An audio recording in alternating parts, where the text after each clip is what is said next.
Less than 2 weeks ago, our country was robbed of one of the brightest lights of our times, a giant of his generation, and above all, a devoted husband, father, son, Christian, and patriot. Charles James Kirk was heinously murdered by a radicalized, cold-blooded monster for speaking the truth that was in his heart. He was violently killed because he spoke for freedom and justice, for God and country, for reason and for common sense. He was assassinated because he lived bravely, he led boldly, and he argued brilliantly without apology. He did what was right for our nation. And so on that terrible day, September 10th, 2025, our greatest evangelist for American liberty became immortal.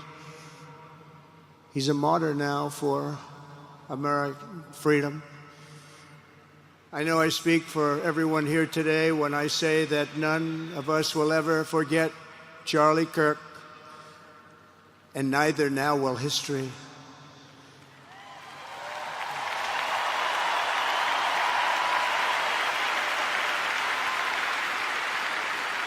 Because while Charlie has been reunited with his Creator in heaven, his voice on earth will echo through the generations, and his name will live forever in the eternal chronicle of America's greatest patriots.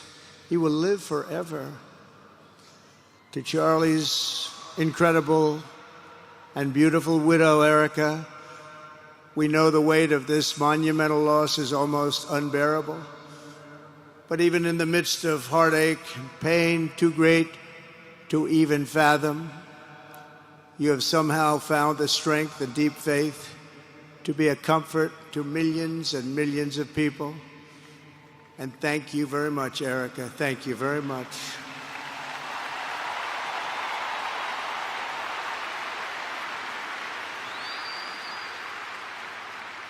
Today, an entire nation wraps its loving arms around you and your beautiful children.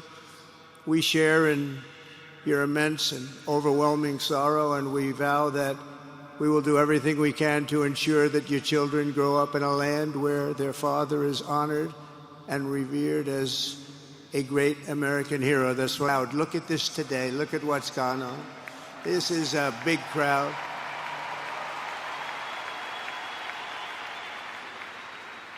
Here today we have the Vice President of the United States, J.D. Vance.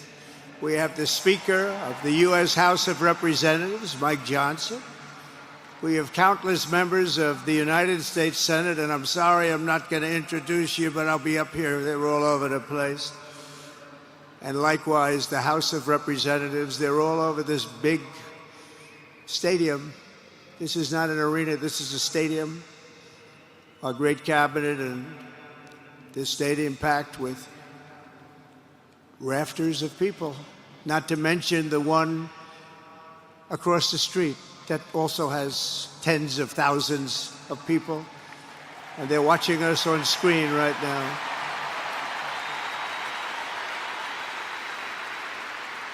And I'm sorry we couldn't get you in. If anybody would like to give up your seat, please walk across this track. But this is like an old-time revival, isn't it? An old-time revival.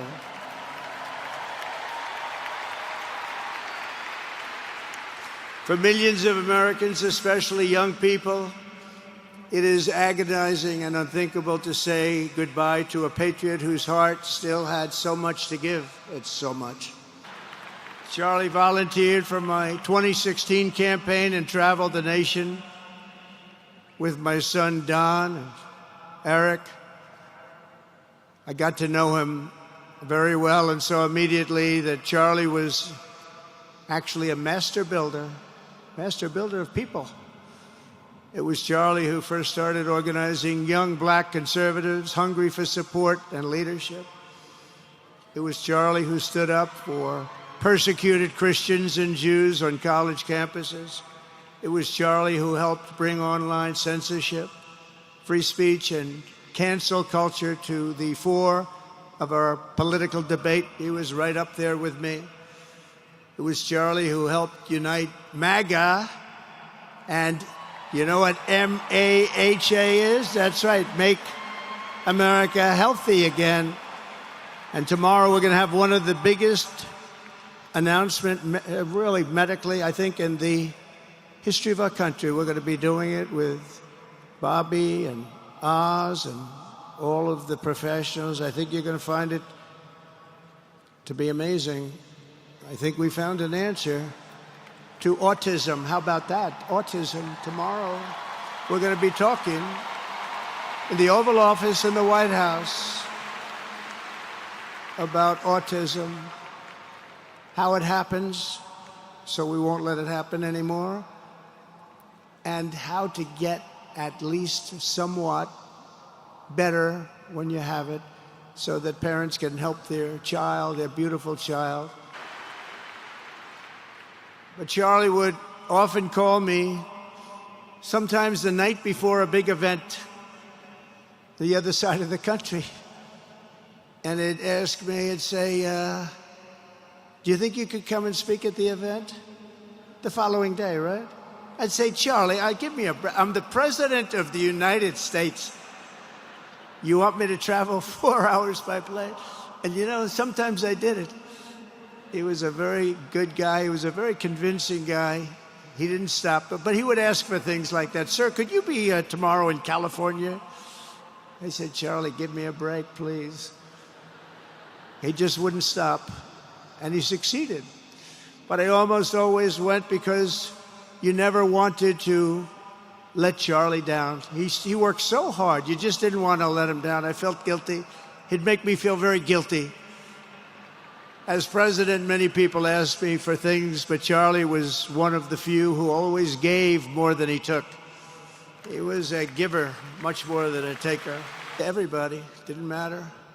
Several years ago, a fourth grader asked Charlie to appear on his podcast, which was probably only watched by the parents of that fourth grader. And Charlie, who was actually pretty hot at the time, to be honest, he agreed, and the boy asked for advice. Charlie replied, the left, I call it the radical left. I call it sometimes the radical left lunatics. But Charlie didn't say that. He called it the left. He was probably right, but I can't help it. I can't help it. So he said the left, radical left lunatics, may have all the money in the world, but they can never outwork me. I will wake up as early as I need to, about himself. I will stay up as late as I need to, and I will never stop fighting for our country. And he did this until his dying breath. That's what he was doing. That's what he was doing. Think of it. Wow.